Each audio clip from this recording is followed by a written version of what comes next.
Sensitivity is intelligence. With grace and skill, you have abundance. Welcome to the Psychic Hour. Host Kelly Brickle is a psychic medium, numerologist, healer, and teacher. Her passions are learning about the soul and energy. Whether through spirit, emotion, or vibrational numbers, there is always a pathway of information waiting to help. Now, here is your host of the Psychic Hour, Kelly Brickle.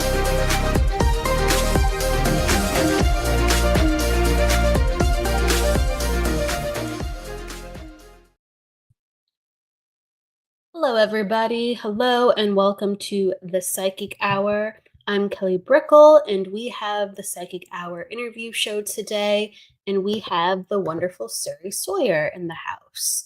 She's an intuitive healer and death doula, and so much more. So we're going to be diving into that with her in just a moment. So I want to say hello to everybody coming on in.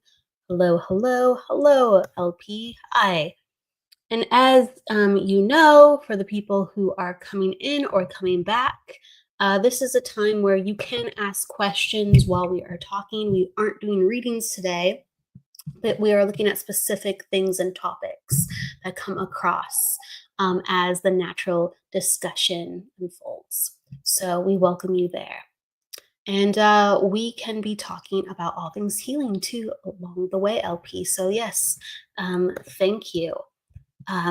It's always fun to see what pops up in the inspiration of. So with that said, we'll start with the topic of the day, and then we will invite in Suri. When I just give myself a moment to pause, it's really a matter of understanding the energies that are speaking to us, because we all have different things that perk us up, that test our patience, things that energize us or deplete us. And we all have callings to understand our energy in different ways. Some of us need to ground. Some of us need to become more focused.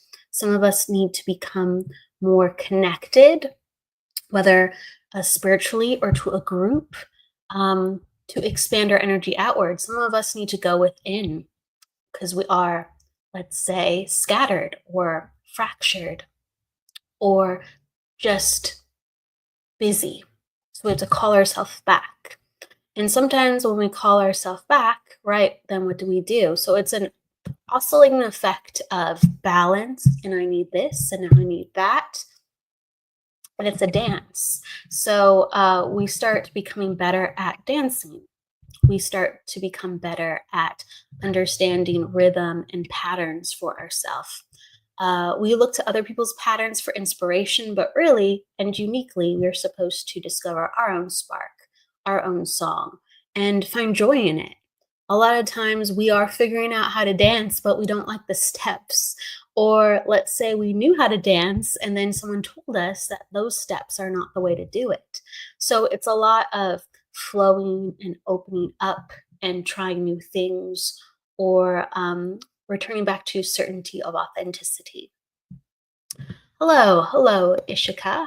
Hello, welcome.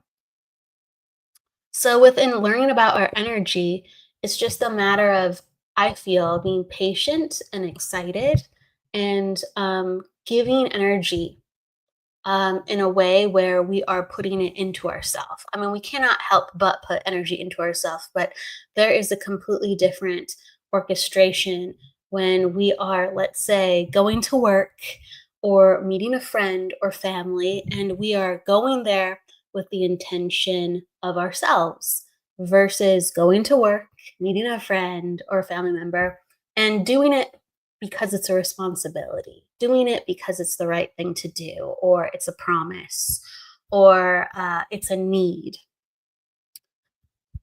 Even like when we want something, sometimes we want it, but we're not completely connected to the joy or the understanding of why it ignites our soul, right? So it's a completely different vibration when we are in touch with our needs, our wants, but on that soul level and cellular level. Because we go, oh my gosh, this fulfills me. for these reasons. This makes me, my soul sing. This gives me energy back. And that's when you start dancing with just ferocity and fluidity and beauty, is when every movement gives energy back or propels you forward. So all the flows start working together, and the patterns and the sequences start just making something super harmonious and super, super just pleasurable and good feeling. Oh, I love this. Yes, authentic fulfillment. Absolutely. So, in all the energy that we're learning about today, please, yes, you might need more of this, you might need more of that. And you might find it's the same recipe that you've always used, but in every single department of our learning, uh, authentic fulfillment, that is the pinnacle. And continue dancing and continue to do so with doing it for yourself, with love of self, because then you can bring back to others 10 times more, and you understand what you're bringing to people as well. So love of self, love of higher power, love of higher purpose. We are all learning. All right. So thank you, everybody. With that said, hi, Ishika. I'm doing great. Yes, we can talk. You can ask questions along the way. So thank you for your attention and your communications. All right, let's bring in Suri Sawyer. Hello. Good day, Kelly Brickle. Good day, Suri Sawyer. You're always singing, speaking of. You're always singing. You're a Ever since singer. I was a little kid, it's much easier to sing than it is to speak. Oh my gosh, I say the opposite, but I love that that's a gift that you have so naturally. So that is part of your authenticity. So since you're young, you would just like go around and sing and share. Yeah, I would make up songs about everything. I'm going to the refrigerator. Yeah, I'm gonna go ride my bicycle. Oh yeah, I love to be silly like that too. It's true. It's true. My goodness. So yeah, I mean, you've been singing actually. Like you're a woman of many different passions and talents. You've been singing much more recently. You're facilitating a meditation circle, and then also you're doing your healing, just one-on-ones, groups. You have acts of awakening here on the Sacred Spiral Network. Yes, that's right. And that is a bi-weekly show. And oh my goodness, you just have so many offerings. What is, just to get, a little bit acquainted, and I want to go into your bio too right after this, but what are you most excited about in this moment within your work and being you? Thank you for asking. What a fabulous question. Currently, my greatest excitement is discovering all of the incredible ways that I can take care of my body and my life on Earth, how I can really be an embodiment in my humanness.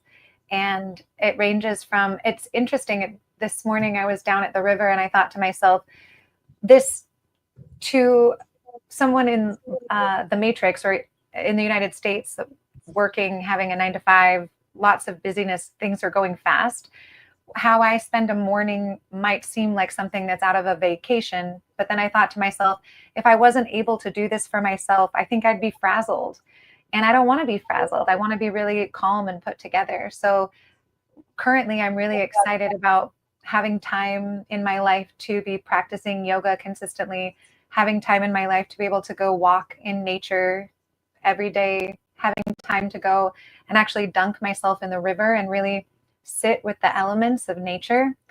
And also with food, right? I love the concept that food is the medicine of the future, that if we just eat well and give ourselves proper nutrients, then we're solid.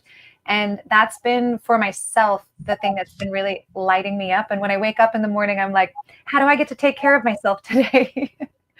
So those, for myself personally, that is what is thrilling me lately. I do think that's beautiful because, right, we're all learning how to take care of ourselves. It's a constant learning, kind of that's a little bit of the inspiration for how I started off the episode, because my goodness, once we know how to take care of ourselves, a part in us gets quelled, and we get to go and take that energy and go, I don't have to ball it up. I needed this. Now let's use all this awesomeness because I'm satiated, or I'm calm, or I have my needs met. And then it Mhm. just is so powerful, I feel. So powerful. Yeah. Okay.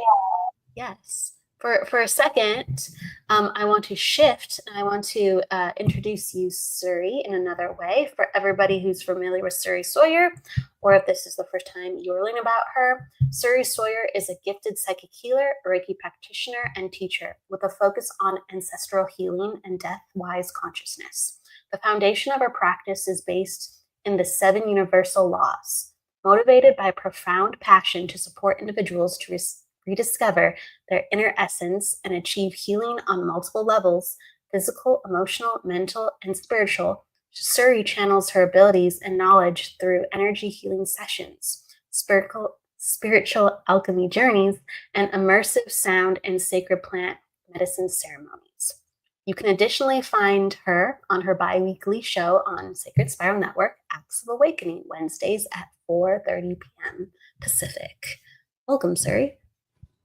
Again, it's great to be here. I always give people multiple welcomes and hellos. It's like, hello, hello. Let's reignite consciousness and Mhm. presence. Hello. My goodness. So what got you into learning about archetypes, if I may ask? Thank you for asking. Okay, Yeah. so around 15 or 16, I was observing in myself these different motives and desires and thought patterns going on. I grew up in a very religious family and in a religious community. And so I had a voice inside of me that was very moral and wanted to like be pure and clean and keep all the rules. But at the same time, I had this other part. Obviously, I'm a teenager and I'm like, I want to rebel. Like, I want to do all the things I'm not supposed to do. And so I was witnessing within myself this sort of tug of war taking place, 15, 16 years old. And so I became aware. I was like, wow, there's a lot going on in here. And like that Native American story, like which wolf will win, right? Whichever one you feed. So it was in my adolescence that I realized that I had different parts inside of me. And I started to bring them together inside of me and let them have dialogues with each other. And I would observe the dialogue taking place inside of me. And as I got older and I became more complex, essentially, as a human being, there were at certain points and life decision points, I would observe how there were so many different ways of looking at the decision, right? There's so many different perspectives, and each perspective was like a representation of some part of me. So I started to name them and get to know them and watch them work out their dialogues. And from that inner working and inner observation, I still, until I was like 23, didn't realize that that was a thing. That there's entire bodies of work that are based on that. So 23, 24 is when I started to understand like Jungian psychology. I started getting really into that and how Carl Jung described his internal experience and his parts and meeting his like inner demons and his inner lions and all these different parts. And I was like, okay, so I'm not alone in having this experience. And then it continued a little bit further when I started to learn about family constellations and inner constellations and how that is also a similar kind of work. So it originated out of my own desire to understand my internal universe and my internal complexity and how simultaneously you can want such different things and you can't actualize both at the same time most of the time. So to be able to harmonize myself from the inside. So that is how I got into it, Kelly Brickle. Yeah. I mean, there's a starting point that really ignites who we are on another level. And really, when you're talking, it's reminded me of understanding like dualities for holism. And absolutely, if there's one like part of us that is really strong, the other one is going to be fighting to have like space because we're all things. Mm-hmm. And so when did you find that you could, because you just said, we can't really go after more than one thing. We can, but it's not easy. But when did you start to integrate and be able to go, okay, I can satisfy more than one part of myself? I feel like the integration of all my parts will be something that happens throughout my entire life.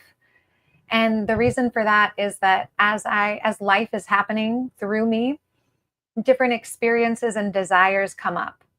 One thing that when I was about 29, I started having a lot of internal desires and impulses come up that were super contradictory to the life that I had built up to that point. At that point in time, I was married. I was teaching yoga. I had my own little energy healing business. Things felt great, but there was this stuff bubbling up inside of me that really was like, I don't want to be in this container anymore. I feel like I got into this container really young and I don't really even know who I am. And the person that I was with, I was like, I don't really think you know who you are either. And what if we just call it a day on this thing and we go explore what life has to offer? But even as the feeling that I didn't want to be in the container like was coming up in my body, I fought with it for a year. I just was struggling with it because the part of me that had built this life in this form really wanted to keep it. And the other parts that were emerging from inside of me really wanted to explore life. And so I had this internal conflict that was going on as I was addressing both the reality of loving what I had and also desiring to experience something more and different. And I feel not naive in the sense that that isn't the only time in my life where an inner desire will emerge that is contradictory to something that I've spent time building or a previous version of me used to really want. But now that I'm sitting in it, I'm like, oh, okay, well, maybe there's something different I want to taste. So I feel like it's a lifelong process. And I feel that it was probably like 5 years ago that I got really good at being able to sit down and from my internal observer, watch my different parts have these conversations. And just having that skill, I guess, makes me feel like I can navigate just about anything because I can observe myself in these inner conflicts or working through conflicting desire. Sure. Before you had the power to be observational and to give yourself a moment to simply be, how do you feel like you dealt with things? What a great question. I mean, really emotionally, and also because I wasn't integrating my parts, I was like more erratic. One moment I'd be like, I really love this and I want to do this forever. And then the next moment I'm like, I got to get out of here. Oh, wait, I want to do this. No, I got to get out of here. And it would show up, the confusion would show up in my external world, right? And inside that I was wishy-washy, that I couldn't decide where I wanted to stand. And so it was almost as if they would take turns being in the front, which would make me feel really inconsistent. Sure, that makes sense. And so what does it feel like to have, I guess, these parts surfacing, wanting to talk to you for someone who is more conscious of them? Mm-hmm. What does it feel like? What does it feel like? Or what is your experience? Okay. Maybe not be a feeling. Okay, what comes up for me to answer that question is to speak a little bit about the Wizard of Oz. Because there's a theory that the Wizard of Oz, all the characters are Dorothy. Oh yeah, I've heard that, right? Like parts Right. of like she hit her head and then she's experiencing parts of herself Mm-hmm. after the tornado or during. So if we take that, for example, and we say, okay, there's this evil, dark version magical, powerful dark witch. And then you've got the Glenda, the good witch. And then you've got the one that is learning how to be courageous, and the one that's learning how to use its brain, and another one that's learning how to use its heart. You have all these parts that are in there that are on a journey together. And what's interesting is the whole movie is about each character coming to different stages of evolution and maturity in it. So one of the most exciting things for me in observing and becoming aware of my parts is getting to watch parts of me mature. It's so cool. I feel like we throw little parties inside when, for example, my orphan hits a different level of maturity and acceptance. Like all the other parts are like, wow, man, like good job. Sort of like when the wizard is giving, the brain and the heart. It's like, yeah, congratulations. I feel like, right, there's these different parts that have to mature and come out. Absolutely. Can you talk a little bit about archetypes too? Because I love that, you break down some of the things that are present in psychology, but also emerging archetypes that we can find within ourselves as well. Yeah. So we belong to one giant collective consciousness. And within this giant collective consciousness, you could say that there's like blueprints, I guess, or codes in this collective consciousness that represent personality traits and motivations and desires that are usually often based on some kind of wounding. It's that concept that our core wounding oftentimes becomes the thing that we become very skilled with. And a lot of our personality traits are created based on that. So, and then also what's interesting is it can have a lot to do with astrology and numerology as well, the kind of archetypes that you're drawn to, whether playing the archetype or seeking that archetype out in others. So if we look at the 12 Jungian ones, so what I think is interesting is there's so many different schools of thought around archetypes. For example, there's an entire school of thought around the wild feminine archetypes. There's an entire school of thought around the masculine archetypes and having them be almost in separate schools.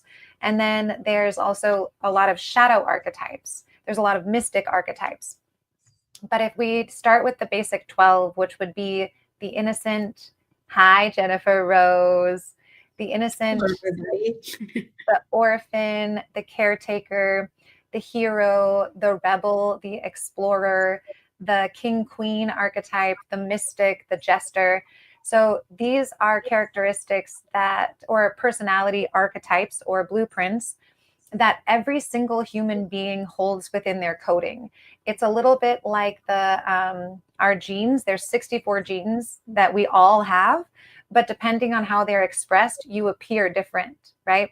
It's the same thing with our psyche. So you have the potential for every single archetype within the collective consciousness, but based on upbringing, conditioning, programming, experiences, your own maturation processes, you're going to be expressing some more than other ones.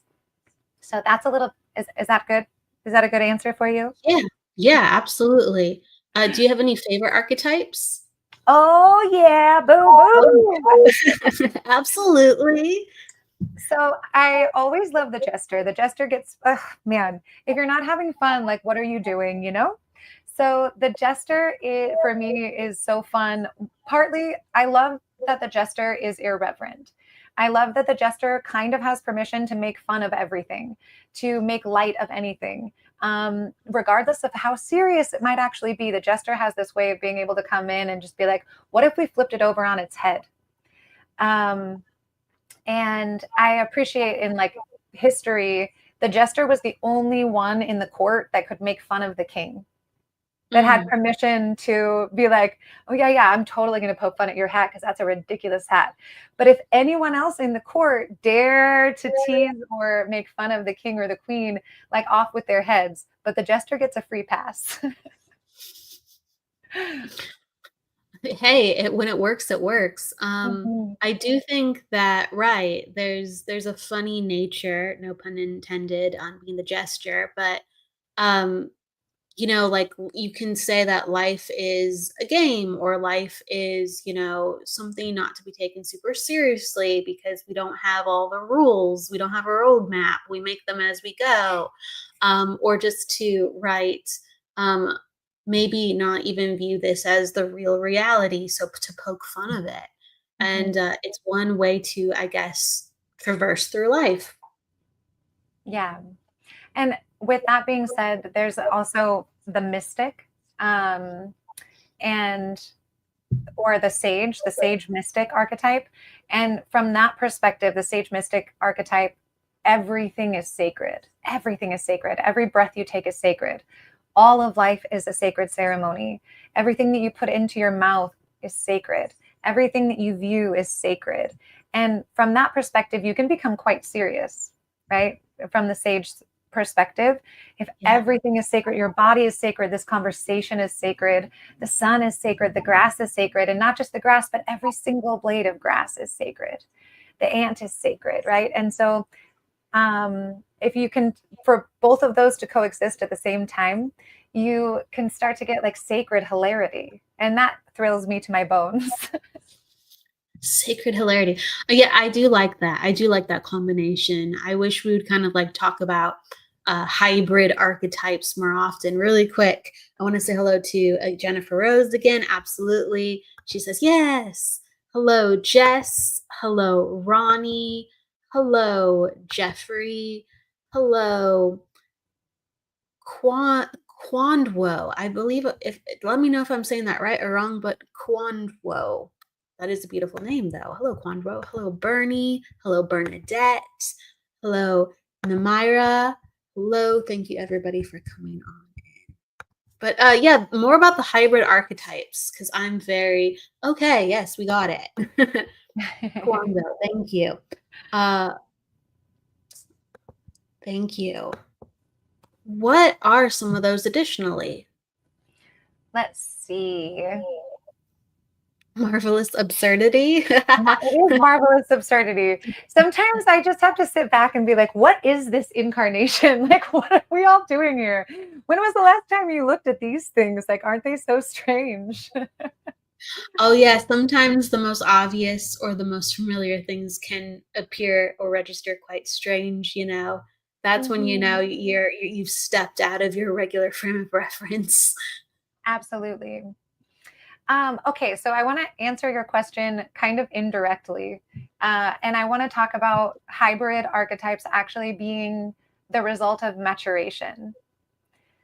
And one of the ways I'd like to articulate this is through the warrior archetype into the king archetype, or the warrior into the queen archetype.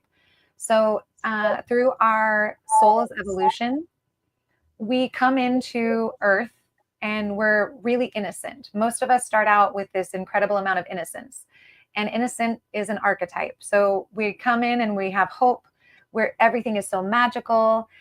We believe we can do anything, and we have this incredibly beautiful optimism. And certain things occur in our life that kind of break or shatter that original innocence. And we start to go into egoic phases. So the warrior could be considered one of the egoic phases, because warrior is a little bit experimenting with their own power. Another one that experiments with its own power would be the explorer. Hello, level up lady. The explorer would be experimenting with their power and their relationship to reality. And I like to equate this to, you come into life, you're in this young, innocent stage, and then you start to realize that you have more power than you thought. And one of the ways that this comes forward is the first time you ever lied and got away with it, and or got what you wanted. So if you took a cookie and then somebody says, hey, did you take that cookie? And you're like, no. And then they're like, oh, okay, that's weird. And then you're like, what else am I capable of? It's this kind of process that initiates an egoic period where you're experimenting with your power and how you can move and manipulate other people and the world outside of you. Yeah, what And you can and can't do. Absolutely. so those stages, they teach us a lot about relationships, about how to relate to other people, about how to get our needs met. Unfortunately, during this period of time, how we get our needs met can be incredibly manipulative, whether we realize that we're being manipulative or not, because even people pleasing is extremely manipulative, right? If you're always trying to serve other people, it's actually a form of manipulation.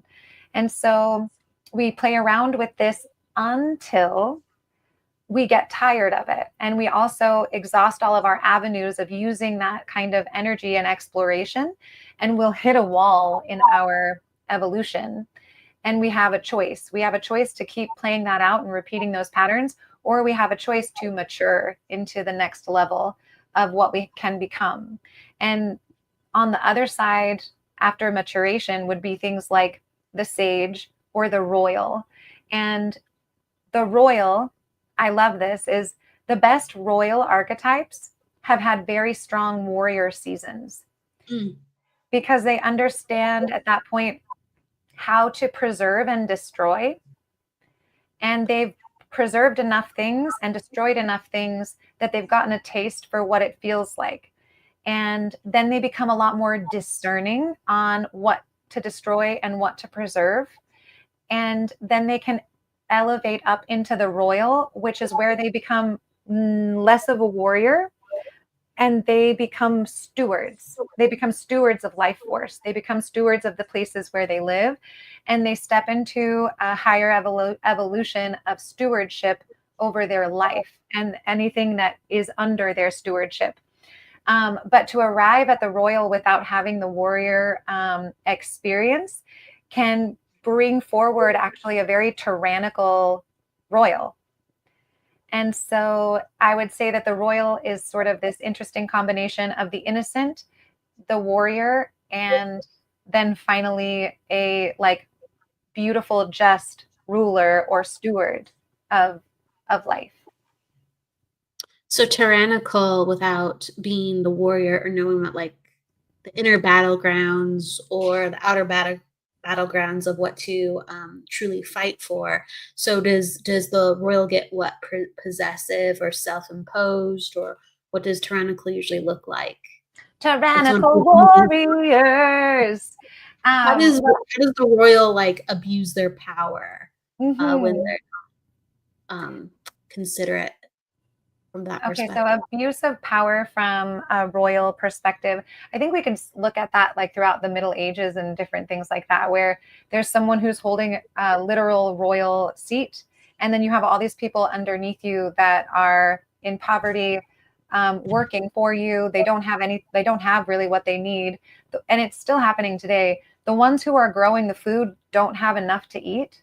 Is that so strange, right? But then the people at the top have access to everything. And so it's a tyrannical leader or a tyrannical warrior or a royal will not disseminate resources appropriately.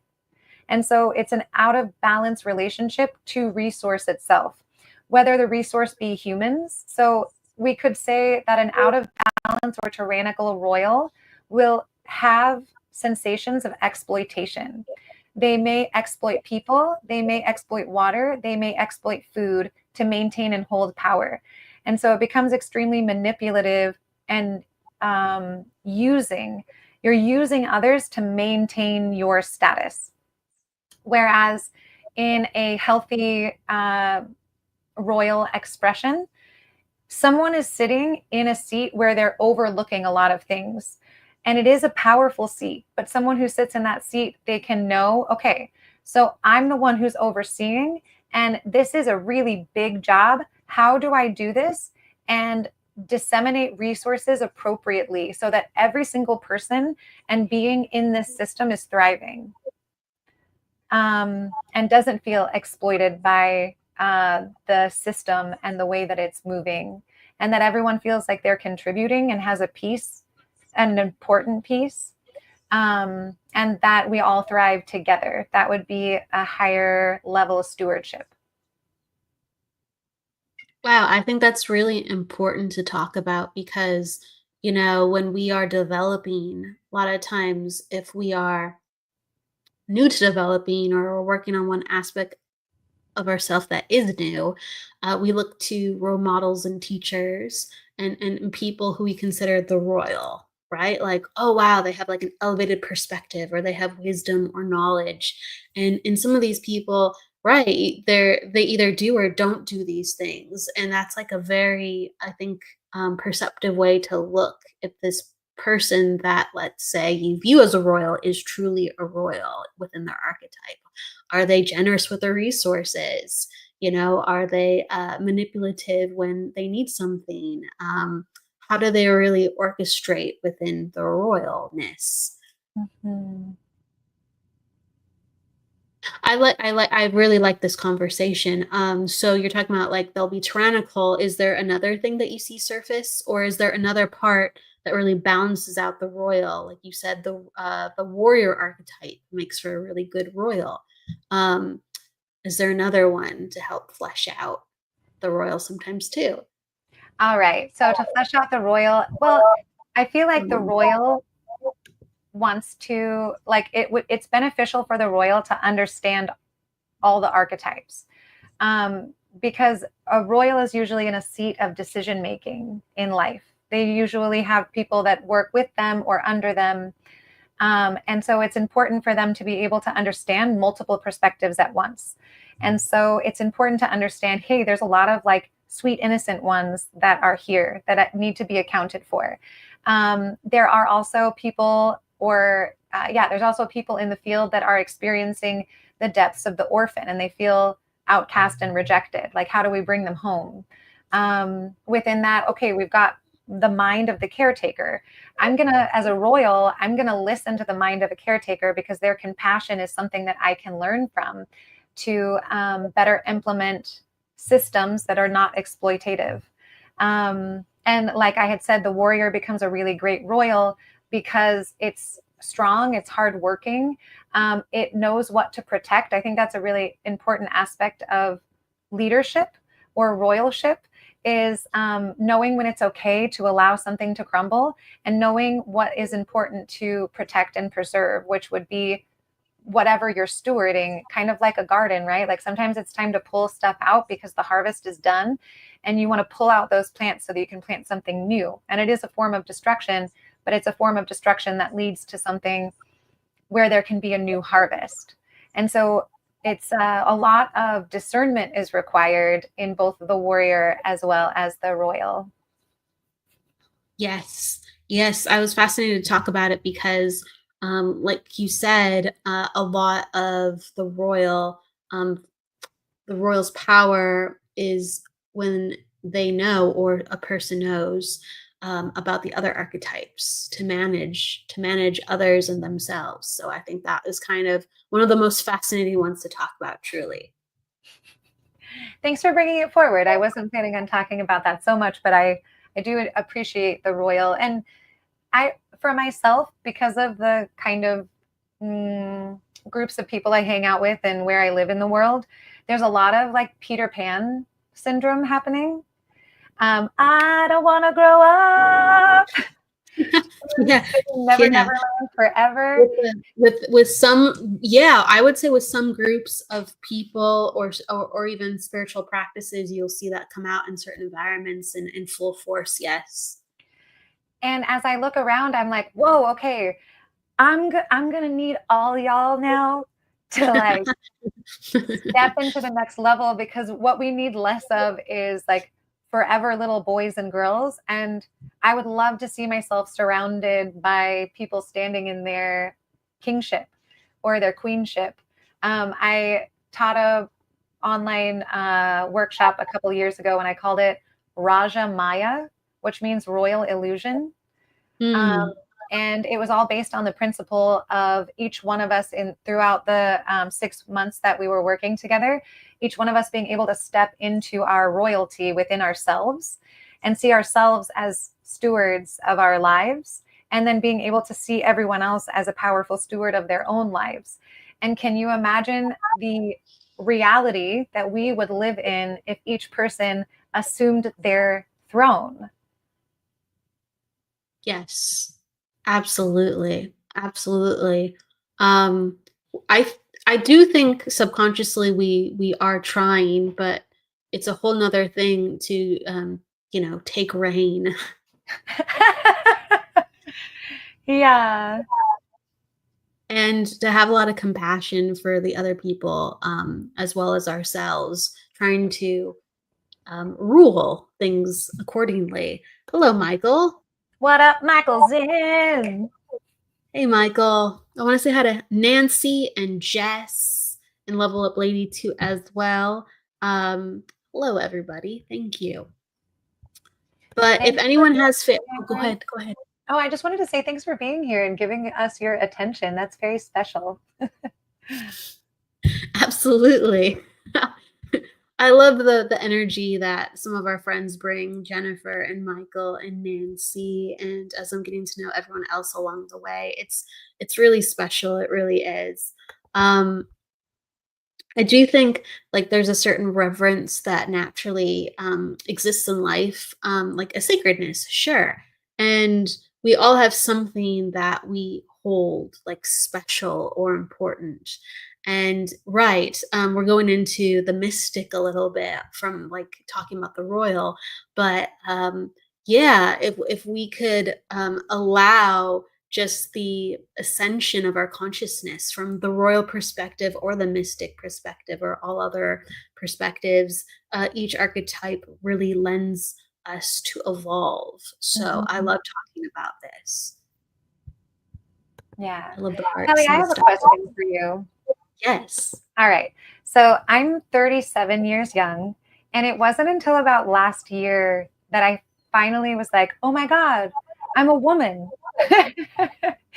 I felt like there was certain levels of maturation that I just like wasn't accessing. And internally, as I was getting older, I was like, when am I going to feel like a grown up though? Like I'm waiting for that moment when it comes because I still feel perpetually little girl like. And it was a very interesting thing for this kind of grounded maturity to click into place. And it just happened out of nowhere. And one day I woke up and I was like, oh, that's the feeling that's been elusive and not like I hadn't been able to ground that one in, but it's here now and it feels really cool. And I'm curious, in your journey of being alive, have you hit it yet? Do you feel mature? Like, I'm so curious. I love it. Have I hit it yet? It's funny. There's so many, I think, people that can answer that in so many different ways, myself included, because it's like, what is your definition of growing up? I can ask specifically, I can answer it just from my own perspective. But everyone, I think, would answer that a little bit differently. Some people would say, I'm able to pay the bills. Some people are able to say, I was able to start a family. And some people will talk about leadership. Some people will talk about like finally being comfortable in your body or standing up for your beliefs or being confident, comfortable in your own skin or feeling like a woman, like in your femininity. So I think and I look at things very complexly like that. In all ways, we are, I feel, children in some ways, or crones or wise souls in other ways. Even in the concept of, are we mature? Do I feel like an adult? So I remember, and I thought about this for a long time, since kind of my 20s, I would say, like even as a teenager, I'd go, how old do I feel on the inside? And what does like that represent for myself? And so for many years, I would say, well, in some ways, I feel like 15, 16, 17. And then I feel like I'm 42 or 60. So I'd have like either these two parts of me or three parts of me where I'd be like teen, really old, or I feel around 40 for whatever reason. I feel around 40. Then parts started kind of integrating a little bit more. And so I don't know. I feel like I'm an average of a lot of things. So it's like I can't answer this quite straight, Suri. I really can't. But I do feel like you said something very important that I to answer you directly in the best way that I can, because I don't think it's a specific number unless we go down a certain rabbit hole for specific things.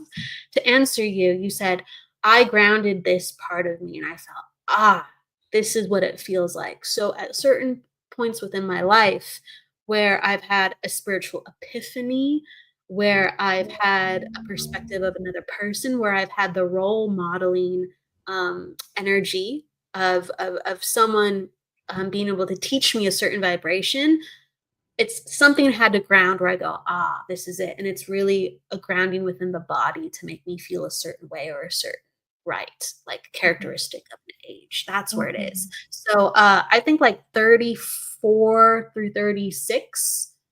So I'm gonna be 37 this year. Those are pretty influential years that helped to ground a lot of energy. I hope that answered your question. It did. Thank you. Absolutely.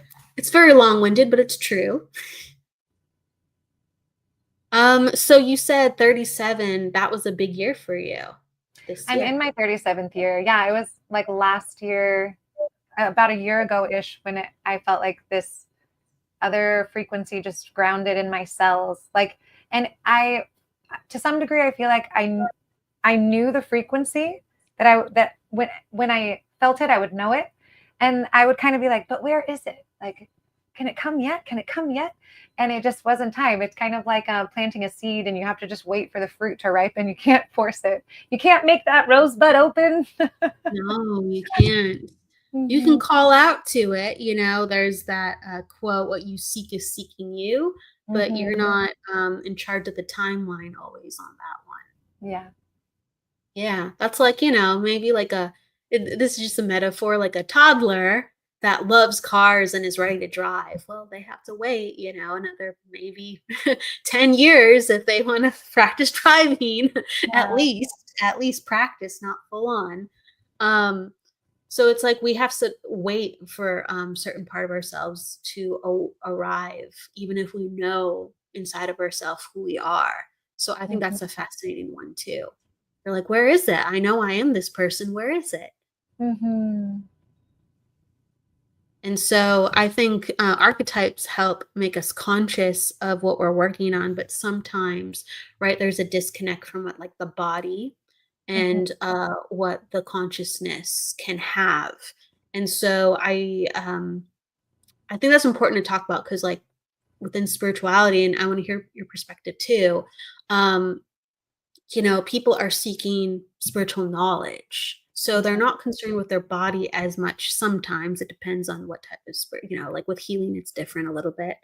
But they want to have these spiritual epiphanies, or they want to have these things that they consider not to be of the body. And when the body is, how can I put this? When the body is ready, you're able to have those things. But sometimes you are very spiritually connected and your body just isn't ready. There's that end of things too that I don't think is always talked about enough. I feel like that separation between spiritual experiences and the body is kind of a funny one. For myself, almost all of my more strong spiritual experiences have come by way of physical sensation. Hello, Mike Egan. Different archetypes came out depending on, yes. There's a lot of people, if I can layer in. Please. And hi, Mike. There's a lot of people that I hear about too, like from their own perspective. They're like, oh, I've been feeling this all my life, but I had no idea what that meant. And so their body was registering it, but they had no idea what to do with it or what it was, or right to connect the continue, please. So for myself, I started meditating in my early 20s as a way to return to prayer. And meditation took me into doing yoga. And I did yoga every day for like 6 months. And about 6 months into my daily practice, I sat down on the floor and I realized I'd never actually felt the floor under me before. Like I had a sort of, I was always kind of hanging out in my field up here, and I wasn't really inhabiting my body. And the moment that I sat down on the ground and I felt it underneath me, I was like, whoa, I'm here. I'm embodied. This is very cool. And it was as I started getting more embodied that some of my spiritual gifts started coming online in a much stronger and clearer way. So I remember getting into my body and then all of a sudden being able to see energy. And I was like, that's so interesting, because I used to think that somehow being in the body would disconnect me from my spiritual gifts. But the reality is that being in my body is turning them on in an incredible way. And then I started understanding, especially being in my body and relating to myself as an elemental being. I'm made of earth, air, fire, water, ether, and thought. And when I connect to the water element within me and I'm in my body, my third eye vision is clear as my eye vision, because I'm actually using my physical vessel and my connection to water to create images. So from my third eye. Similarly, with being embodied and working with my nervous system and breathing and eating well and doing yoga and spending time in nature, my nervous system is very healthy, which essentially means I can conduct more electricity in my body. So there is a very important relationship between these beautiful spiritual epiphanies and spiritual health that's directly related to physical health and being connected to the body. Absolutely. Absolutely. The more I think you get into a spiritual practice and you look at people who are able to have consistent energy, it all goes back to like some type of physical grounding that they have within them. Because right, we'll burn out no matter how much we get it, or how much, let's say, we're good at one technique over the other. We'll just burn out. And I do feel like it's so rated that we are having a physical experience. Yes. Like this is just one state of being. So like in order to have an elevated state of being, we have to treat our physical self really good, and then our other abilities will come in sharper because we are using the abilities through this vessel, and it's, surprise, a physical vessel, right? But it's tough. Like, like I always think that we are like loaned or we own, however you want to put it. Like we're given like spaceships almost, like our body's like a spaceship, and it like regenerates, or we can make repairs on it. And it's just like, and some people are born with really elaborate spaceships, or every like spaceship or body has capabilities. Like some are really fast, right? Some are really have a really powerful engine. Some can teleport really effectively. Just anything you can think of, a metaphor. But how well are we taking care of these like multi-trillion-dollar like machines? Yeah. These physical machines that we are floating around in the cosmos, specifically on Earth with. We're docking our ships, but we're still using them. Mm-hmm. Yeah, this made me think of something that is so important and so prevalent right now, and it actually comes up in a lot of my work with people, is working with parasites. So every single human has parasites. It's just part of it, and we're made up of bugs and bacteria. Like, I don't know the exact numbers, but we're covered in trillions of other little living creatures. We are an entire universe unto ourselves. And sometimes I wonder what my gut bacteria thinks it is, like if they have their own little society in there and they don't even realize that they're living inside of another big body, right? Kind of like how we're cells here on Earth and we're living on this one much bigger body, right? Right. And yes. So with our spiritual health and our emotional health and our mental health, parasites are a really big and important thing, I think, for all of us as a humanity to be addressing, because our susceptibility to parasites has gone up a lot in the last 40 years because of the quality of food and the lack of nutrition that we have been receiving through our food. And parasites can exist both physically in the body, but then also on the psychospiritual level. And when we have parasites in the body, it's going to be depleting us of vital nutrients that we need to be our healthiest selves. in order for a parasite to keep you a good host for it, it's going to be sending messages to your brain. So you're actually going to be thinking thoughts that are not yours, but that are conducted through whatever's living inside of you. So it'll send you cravings for foods that you should eat, even if that's not the healthy thing, right? Like if you've got parasites that love sugar and feed off of sugar, you're going to have a lot of intense sugar cravings because those parasites actually need you to eat it to survive. Same with different emotional instability and mental health conditions. Almost all of them come down to, if you look in the system and someone's struggling with mental health stuff, they most likely have a lot of parasites and would really benefit from doing a parasitic cleanse. And then we have this idea of as above, so below. So if you have parasites in your physical body, chances are you also have them in your psycho-spiritual realm or in your psycho-spiritual body. And what happens when they reside there is they're actually causing a break between you and your connection to divine. And so you can't actually break it, but they can distort it. So you can feel alienated and more isolated. And so eating well, and even like every 6 months, focusing on parasite cleansing for like 2 weeks straight and let it out of your body. And even for each human to know what they feel like when they're not being dictated by the nations of creatures that live inside. The nations of, yeah. No, I mean, right.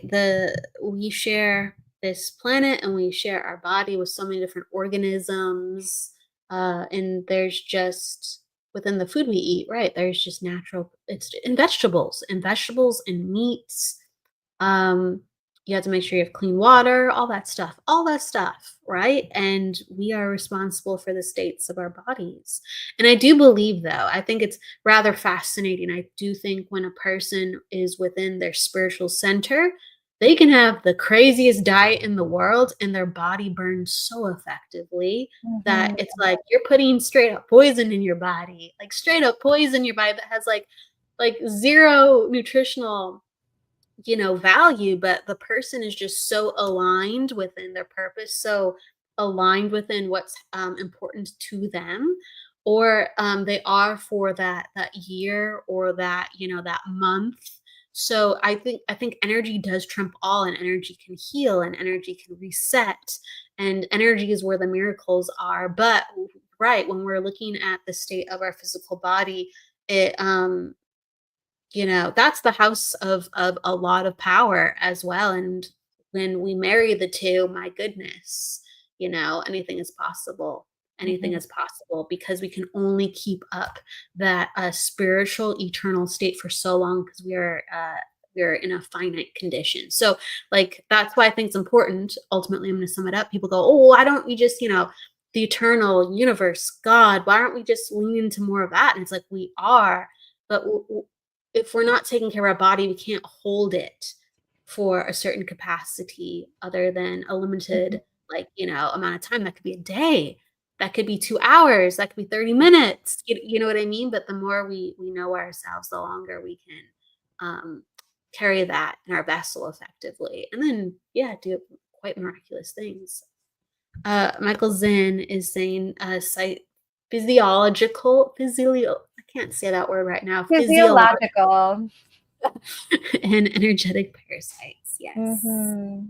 Yes. And doing our cleanses of many things, because a lot of times people we are our environment. Is your environment working for you? I promise you, it's not just people that, are taxing on you. It's what your home is like. And is it supportive? If you have things within your house, within your home from 30 years ago and they have not moved, you have a bunch of stagnant energy. And that is not good for you. Right. Right? Because you're not having a conscious relationship with what's in your physical space. And that's not flexibility or fluidity. It takes me back to the royal, right? Like you got to be a steward, like a good steward of the space that you're in and a good steward of your body. You got to be the queen of your queendom. Yes, the king and queen, exactly, of your kingdom, queendom. Yes, Jennifer Rose, vitamins and minerals and balancing out the heavy metals, all of that. Yeah. And allowing your stomach to absorb the nutrients that it needs. One of the things that we're facing, I think, because of the quality of our food, is you can eat healthy, but does your gut lining do proper absorption? And most of our bodies right now are not doing the proper absorption of food. And so, yeah, just like talking to your gut and being like, hey, I'm going to put this really good stuff in here. And it is my desire that you absorb all that vitamin A and vitamin K and vitamin B into the gut lining and then disperse it everywhere in my body where it needs to go. Yeah, this is all metaphorical too. You could be around, a person with like the best information and advice, and are the people around them absorbing it? Mm-hmm. Right? I could be walking down the street, and a person that I'm supposed to meet that has all the answers and the wisdom and the knowledge of life, and I'm just going, when am I going to meet a person that could help? They could be my neighbor, and I could never talk to them, and they could just pass on by, and they were right there all along. And it's like, how can I absorb how the universe is trying to help me internally, externally, spiritually, body sense wise? Yeah. And of course, like, yes, yes, yes. And I did some major deep cleaning today. Yeah, it's always needed. It's always needed. Yeah. Good job, Jess. Rod, just really quick. He's saying, hi, my name's Rodney. I'm pretty sure I'm part of the collective. Can you let me know?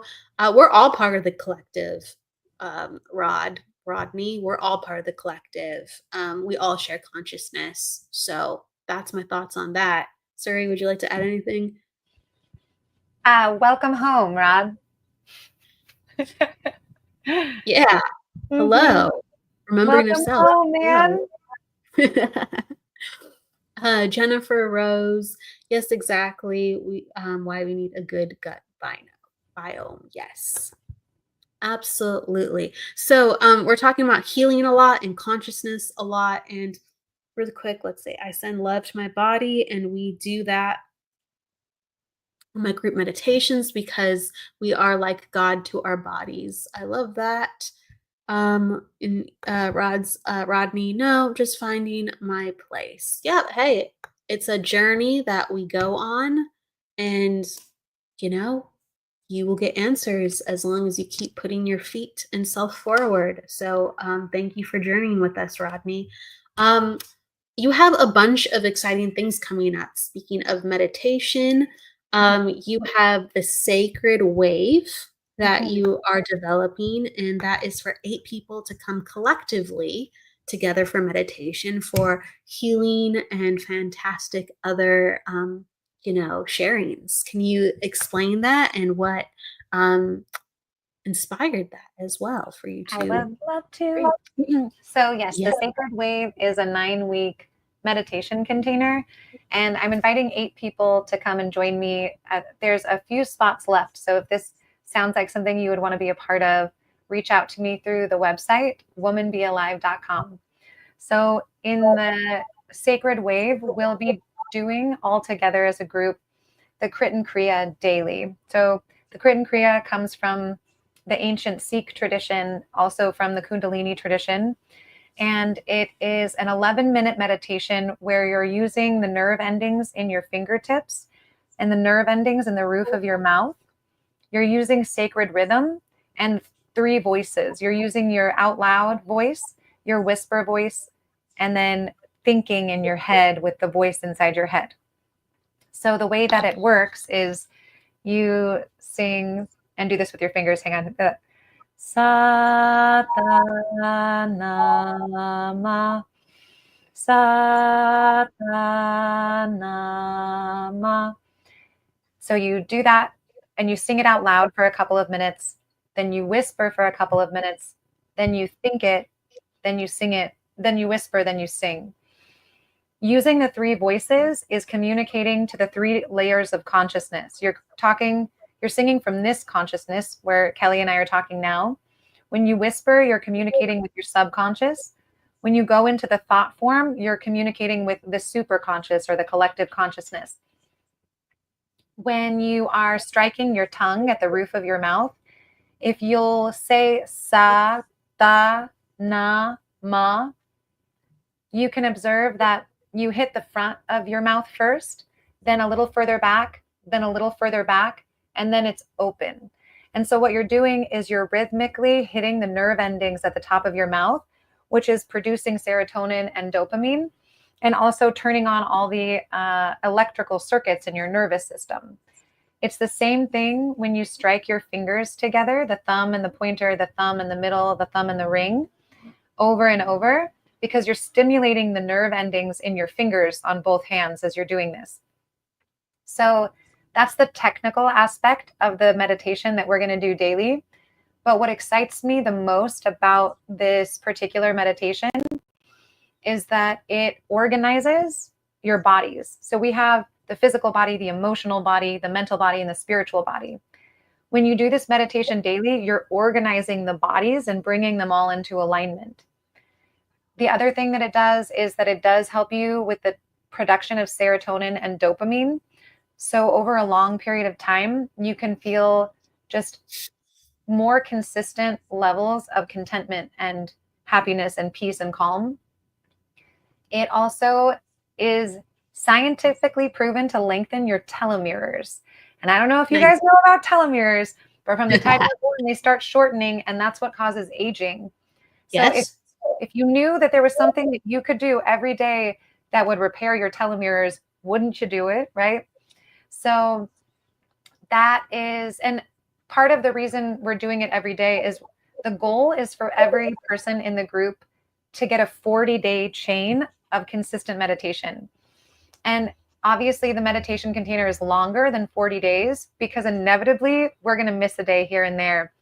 But the goal is to get 40 because every 40 days, almost every cell in your body is new from the day you started till the day you finish. So if you're able to do the meditation every day for 40 days, every cell in your body is vibrating with this frequency of unity within all of levels of consciousness and all your bodies. So that is, and then, okay, so that's that. And then The sacred wave. So it's a meditative journey and collective. And then we're going to meet every Wednesday to do collective healing with each other. So I based this off of Lynn McTaggart's work in the book. What time is this really quick?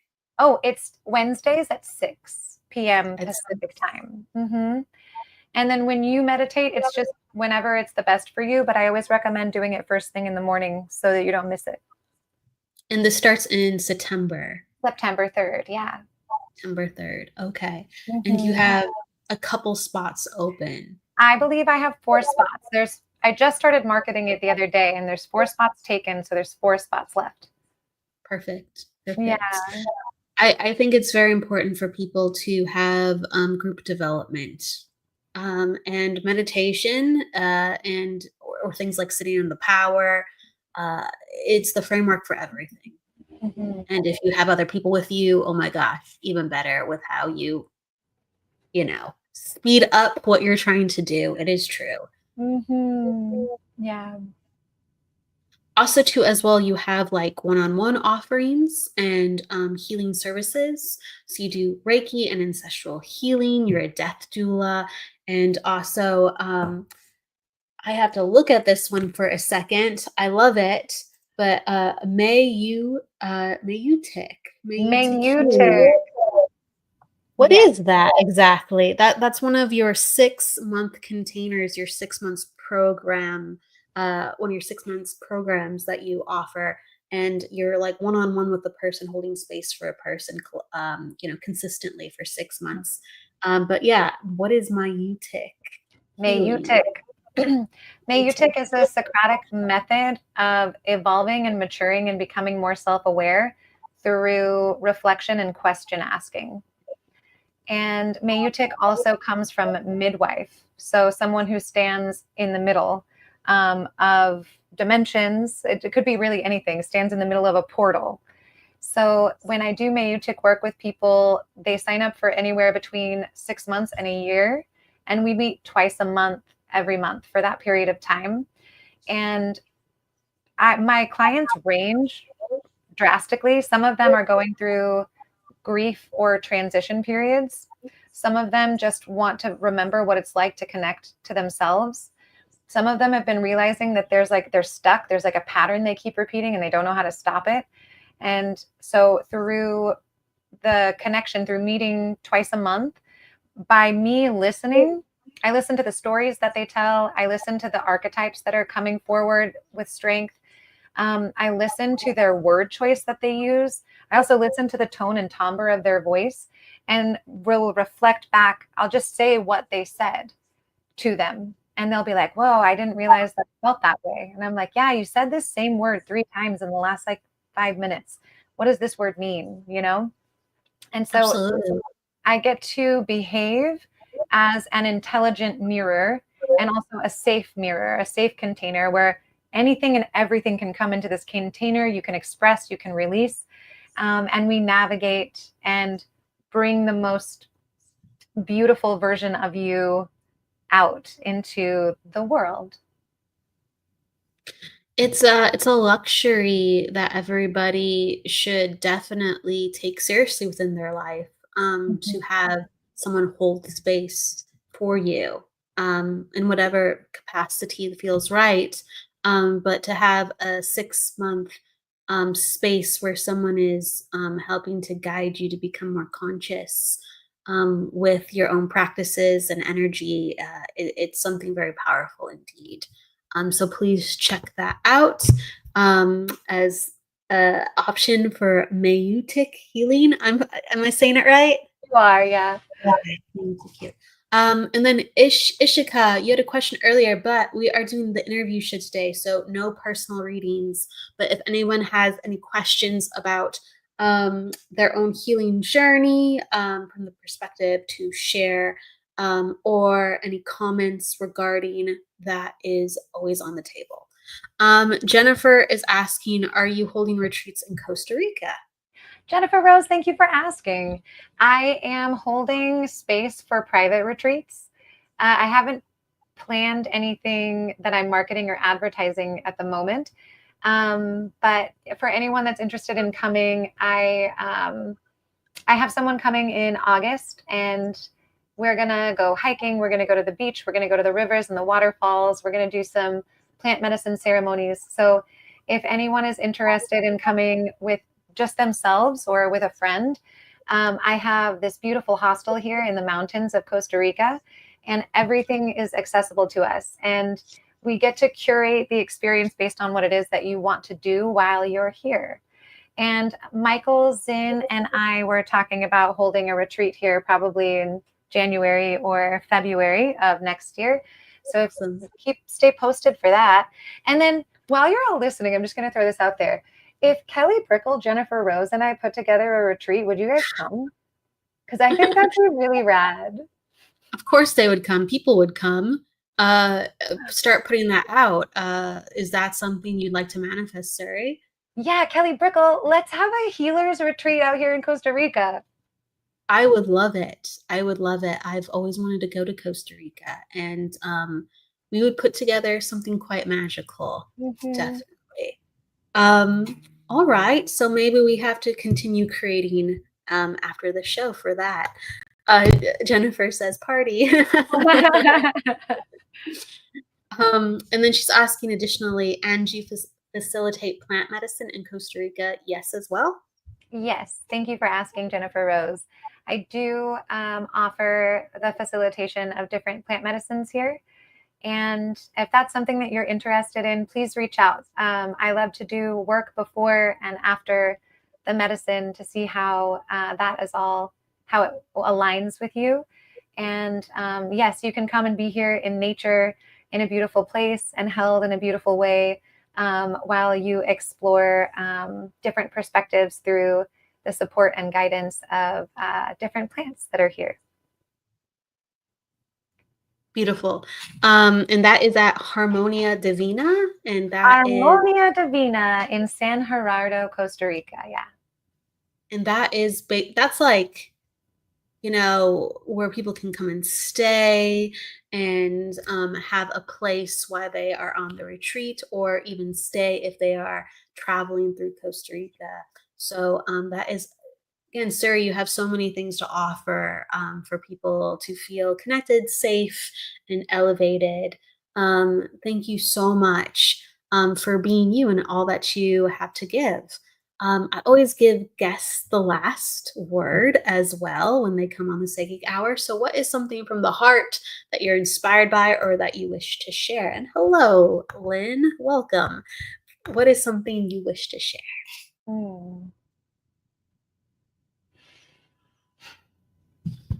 Really deep gratitude for the attention paid to this space that Kelly and I had today. I perceive that human attention is really precious, and it's an honor when people choose to give their attention to me or give their attention to Kelly. And it's really, I value it so greatly. And thank you for watching, and thank you for listening, and thank you for playing. And I look forward to connecting with you guys again very soon. Thank you so much, Suri. It makes me think of like where attention goes, energy flows, and it is a true honor, right, to share this space and have people with us when we put attention on this moment. Please, everybody, we have later today the Paranormal Pete Show with Pete Orbea, and he has a best-selling author, thriller and crime author Greg Olson on. So we'll be going into all things paranormal and crime at 8 p.m. Pacific later today. Please join them. And until then, we will see you on Friday for a bunch of other lovely shows on Sacred Spiral Network. But thank you, Suri. Please, everybody, go with love, luck, and light. Don't forget to live. We will see you on Friday. Ciao. Ciao, Bella, as we say. Bye, everybody.